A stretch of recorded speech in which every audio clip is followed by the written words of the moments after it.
నమస్కారం SRTV news కి స్వాగతం. హెడ్లైన్ చూద్దాం.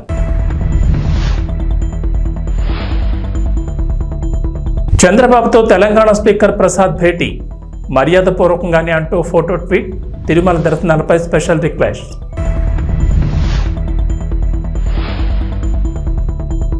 సీఎం రేవంత్ అమెరికా పర్యటన విజయవంతం.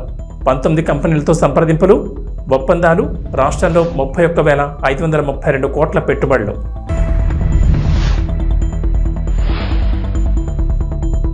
గ్రేటర్ హైదరాబాద్లో డెంగ్యూ డేంజర్ బెల్స్, భారీగా పెరుగుతున్న కేసులు, జాగ్రత్తలు తీసుకోవాలంటున్న డాక్టర్లు.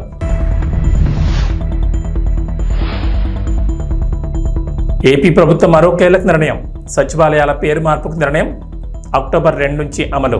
ఆంధ్రప్రదేశ్ ముఖ్యమంత్రి నారా చంద్రబాబు నాయుడిని తెలంగాణ అసెంబ్లీ స్పీకర్ గడ్డం ప్రసాద్ కుమార్ కలిశారు. ఈ మేరకు ఫోటోను ఆయన ట్వీట్ చేశారు.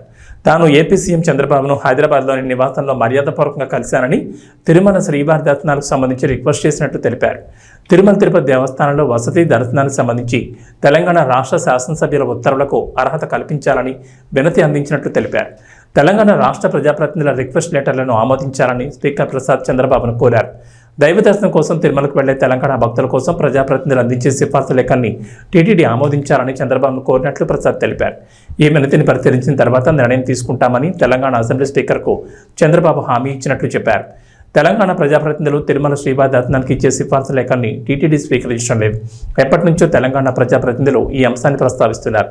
తిరుమలలో తెలంగాణ ప్రజాప్రతినిధులు ఇచ్చే సిఫార్సు లేఖల్ని కూడా స్వీకరించాలని కోరుతున్నారు. మరి దీనిపై ఏపీ ప్రభుత్వం, టీటీడీ ఎలా స్పందిస్తుందో చూడాలి.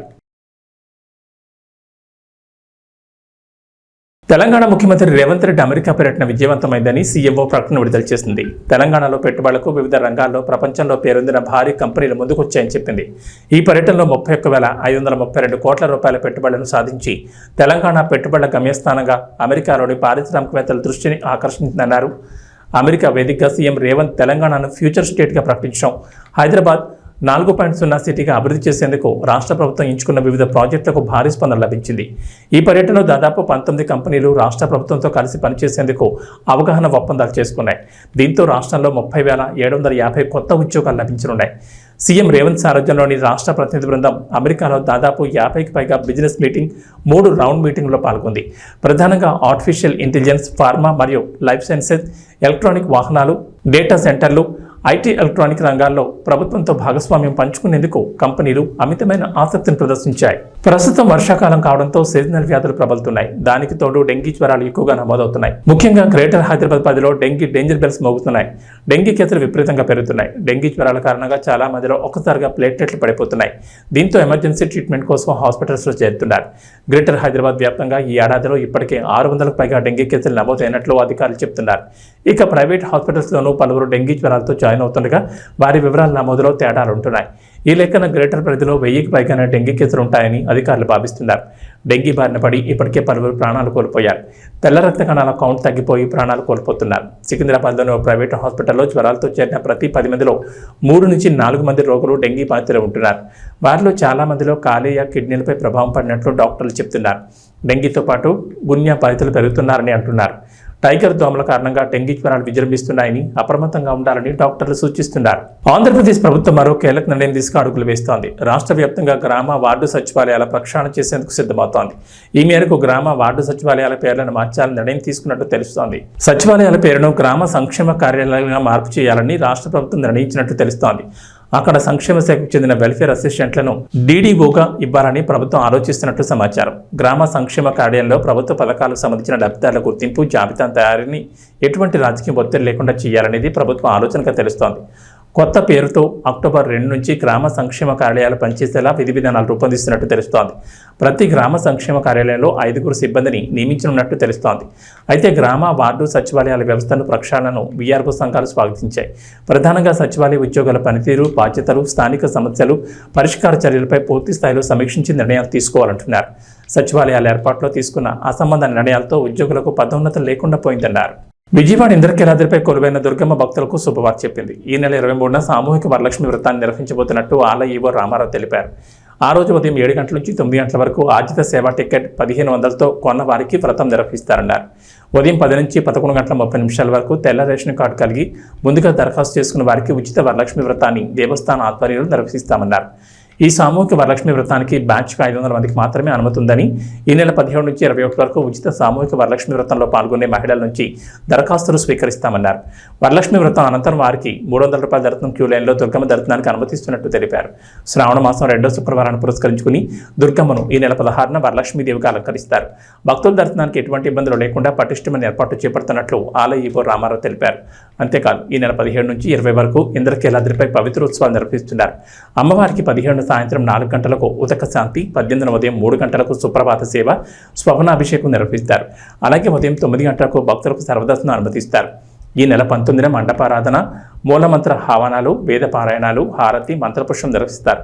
20న ఉదయం 10:30 గంటలకు పూర్ణాహుతి, కలశోద్వాసనతో పవిత్రోత్సవాలు ముగుస్తాయి. ఆంధ్రప్రదేశ్లో రైతులకు ప్రభుత్వం శుభవార్త చెప్పింది. ఎన్నో రోజుల ఎదురుచూపులకు ఫుల్ స్టాప్ పడింది. గత రబీలో ధాన్యం విక్రయించిన రైతులకు మొత్తం 674.47 కోట్ల బకాయిలను ఇవాళ పౌర సరఫరాల శాఖ మంత్రి నాదెండ్ల మనోహర్ విడుదల చేస్తారు. గత వైఎస్ఆర్సీపీ ప్రభుత్వం మొత్తం 84,724 మంది రైతులకు 1,674.47 కోట్ల బకాయిలు చెల్లించలేదు. ఏపీలో అధికారంలోకి వచ్చిన కూటమి ప్రభుత్వం రైతుల ఇబ్బందులు గమనించి గత నెలలో 49,350 మందికి 1000 కోట్లు విడుదల చేసిన సంగతి తెలిసిందే. రాష్ట్రంలో మిగిలిన 35,374 మందికి 674.47 కోట్ల బకాయిలను తాజాగా విడుదల చేస్తున్నారు. అమలాపురంలో నిర్వహించే కార్యక్రమంలో మంత్రి మనోహర్ పాల్గొని రైతులకు చెక్కులు పంపిణీ చేస్తారు. గత ఏడాది ఖరీఫ్లో ధాన్యం అమ్మకాలకు రైతులు తీవ్ర ఇబ్బందులు పడ్డారు. అయితే కొంత ధాన్యం వర్షానికి దెబ్బతినగా మంచి ధాన్యాన్ని కొనకుండా ఆలస్యం చేశారనే విమర్శలు వచ్చాయి. టీడీపీ కూటమి ప్రభుత్వం అధికారంలోకి వచ్చేసరికి ఒక ఉమ్మడి తూర్పుగోదావరి జిల్లాలోని సుమారు 200 కోట్ల బకాయిలున్నాయి. దీంతో రైతులు ముఖ్యమంత్రి చంద్రబాబు, డిప్యూటీ సీఎం పవన్ కళ్యాణ్ దృష్టికి తమ సమస్యను తీసుకెళ్లారు. వెంటనే స్పందించి తొలి విడతలో 1000 కోట్లు విడుదల చేసిన సంగతి తెలిసిందే. గౌరవ పార్లమెంట్ సభ్యులు మహేష్ కుమార్ యాదవ్ గారికి, స్థానిక శాసనసభ్యులు బర్రెడ్డి రాధాకృష్ణ గారికి, అదేవిధంగా గౌరవ శాసనసభ్యులు చింతమనేని ప్రభాకర్ గారికి, రోషన్ కుమార్ గారికి, ధర్మరాజు గారికి, బాలరాజు గారికి, బొలిశెట్టి శ్రీను గారికి, అదేవిధంగా జిల్లా పరిషత్ చైర్పర్సన్ గారు గంటా పద్మశ్రీ గారికి, కలెక్టర్ గారికి, జాయింట్ కలెక్టర్ గారికి, మా అందరితో పాటు ఇక్కడ అనేక మంది అధికారులు, అదేవిధంగా ఈ కార్యక్రమానికి హాజరైన రైతు సోదరులందరికీ మనస్ఫూర్తిగా రాష్ట్ర ప్రభుత్వం తరఫున మీకు ముందుగా నమస్కారాలతో పాటు మిమ్మల్ని నేను కోరేది ప్రభుత్వం తరఫున క్షమించమని కోరుతున్నాను. ఎందుకంటే మీరు పడిన కష్టాలు, పంట పండించడంలో మీరు ఎదుర్కొన్న అనేక సందర్భాల్లో ప్రభుత్వం నుంచి వైఫల్యాలను కూడా మీరు చూసి ఆ ఇబ్బందిని తట్టుకుని తరతరాలుగా మీరు మన జిల్లాకి మంచి పేరు వచ్చేటట్టు మీరు కష్టపడతానే ఉన్నారు. గత ప్రభుత్వం రైతాంగాన్ని సంక్షోభంలో నెట్టేసింది. అంటే ఏ దుస్థితికి తీసుకొచ్చారంటే కష్టపడి పండించుకునే ధాన్యాన్ని అమ్ముకున్నాక చేతికి మాత్రం సొమ్ము చేరలేదు. ప్రభుత్వం పైన ఒక భరోసాతో, ఒక నమ్మకంతో ప్రభుత్వం అనేక నిబంధనల్ని పాటించమని మీకు చెప్పినప్పుడు మీరు ఎక్కడ కూడా దాన్ని పొరపాటు చేయకుండా ప్రభుత్వ నిబంధనల మేరకే మీరు కష్టపడి పండించిన ధాన్యాన్ని తీసుకెళ్ళి కొనుగోలు చేస్తుంటే అక్కడ కూడా అనేక సందర్భాల్లో మీరే చూశారు, మేము చూసాం ఏ విధంగా అక్రమాలు జరిగిపోయినాయి. స్థానికంగా ఏర్పాటు చేసిన ఈ రైతు భరోసా కేంద్రాల వలన ఎంత నష్టం కలిగిందో మన రైతాంగానికి మనందరం చూసాం. గతంలో కూడా అకాల వర్షాల వలన తడిచిపోయిన ధాన్యాన్ని కొనుగోలు చేయమని ఆ రోజున పవన్ కళ్యాణ్ గారు, చంద్రబాబు నాయుడు గారు ఈ ప్రాంతాల్లో పర్యటించినప్పుడు నిజంగానే ఇందాక బొలిశెట్టి శ్రీను గారు చెప్పినట్టు రైతులను ఎంత ఇబ్బంది పెట్టారో మేము కళ్ళారా చూసాం. లారీలు తీసుకొస్తే 2 రోజుల తర్వాత రమ్మండం, ఆ 2 రోజుల తర్వాత మళ్ళీ తేమ శాతం ఎక్కువ ఉంది, వాళ్ళు రాసిచ్చిన రసీదు ప్రకారం మేము కొనుగోలు చేయమని చెప్పడం, నానా రకాలుగా వాళ్ళని ఇబ్బంది పెట్టి చివరికి వాళ్ళ చేతుల దగ్గర నుంచే డబ్బులు తీసేసుకుని రైతుల దగ్గర అప్పుడు వాళ్ళు కంప్యూటర్లో ఆ రికార్డులు ఎక్కించడం అనేది మనందరం చూసాం. ఈ వాస్తవాల గురించి మీ అందరిలో కూడా ఉన్న ఆవేదనే ప్రభుత్వంలో మేము ఏర్పాటు చేసిన తర్వాత మొట్టమొదటి రోజు అధికారులతో నేను సమీక్షించినప్పుడు నాకే ఒక విధంగా భయం వేసింది. ఎందుకంటే సివిల్ సప్లైస్ కార్పొరేషన్లో ప్రతి ఏటా మేము దాదాపు 20,000 కోట్ల రూపాయలు టర్నోవర్ చేస్తాం. గత 5 సంవత్సరాల్లో ఎంత ఆర్థికంగా నష్టం కలిగించారంటే ఈ కార్పొరేషన్కి 40,550 కోట్ల రూపాయల రుణాలు తీసుకున్నారు సివిల్ సప్లైస్ కార్పొరేషన్ నుంచి. ఏ విధంగా మనం రైతుల్ని ఆదుకోగలుగుతామో మాకు అర్థం కాలేదు. ఆ సందర్భంగా మా అధికారులు 1674 కోట్ల రూపాయలు బకాయిలు ఉన్నాయి రైతులకి ఇంకా ఇవ్వాల్సిందంటే నిజంగా ఆ అవకాశం ఎట్లా కలుగుతుందా అని ఎదురు చూసాం. కానీ ధైర్యంగా మేము ఇంటర్నల్గా మేము మాట్లాడుకున్నాం, టార్గెట్ పెట్టుకున్నాం. నెల రోజుల్లోపే మనం ఎట్టి పరిస్థితుల్లో సరే, ఎంత కష్టమైనా సరే మన రైతాంగానికి మనం ఈ నిధులు అందించేటట్టు మనం కష్టపడదాం అని చెప్పి అధికారులందరూ కూడా ఆ రోజు కూర్చున్నప్పుడు, తదనంతరం పాండ్యన్ గారిని ఢిల్లీ పంపించి అక్కడ నాబార్డు అధికారులతోటి, ఎన్సిడిసి అధికారులతోటి మాట్లాడి ఏదో విధంగా మనం రుణాలు తీసుకొద్దామని ఒక ప్రయత్నం చేశాం. రాబోయే రోజుల్లో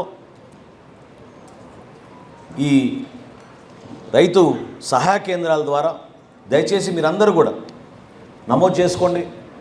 ఈ పంట ద్వారా చేస్తున్న కార్యక్రమాన్ని రెవెన్యూ సదస్సుల్లో రైతులు ఎవరైతే కౌలు రైతులుగా ఉన్నారో, వాళ్ళకి ఆ CCRC కార్డ్స్ రాలేదో వాళ్ళందరూ కూడా ఈ రైతు సహాయ కేంద్రాల దగ్గరికి వెళ్ళి ఈ పంట ద్వారా మీరు నమోదు చేసుకుంటే మీకు ఉచితంగా మీకు ఇన్సూరెన్స్ పథకం కూడా రాబోయే ఖరీఫ్ నుంచి ప్రభుత్వమే ఆ కార్యక్రమం చేపట్టాలని ఒక నిర్ణయం తీసుకుని ముందుకెళ్తున్నాం.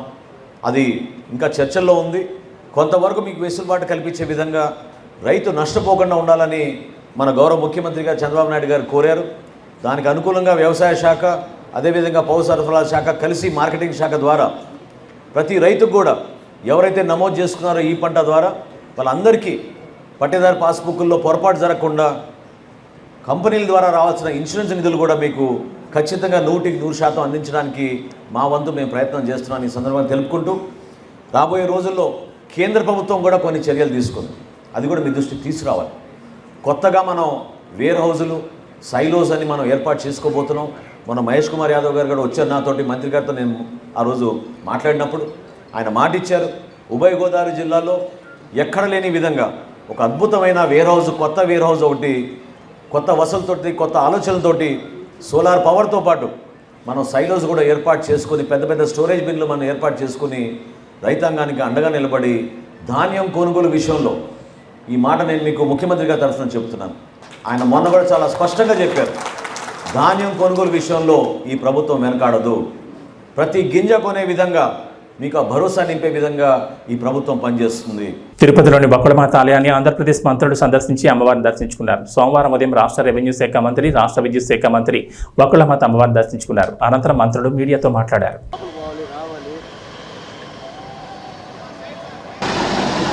నాన్న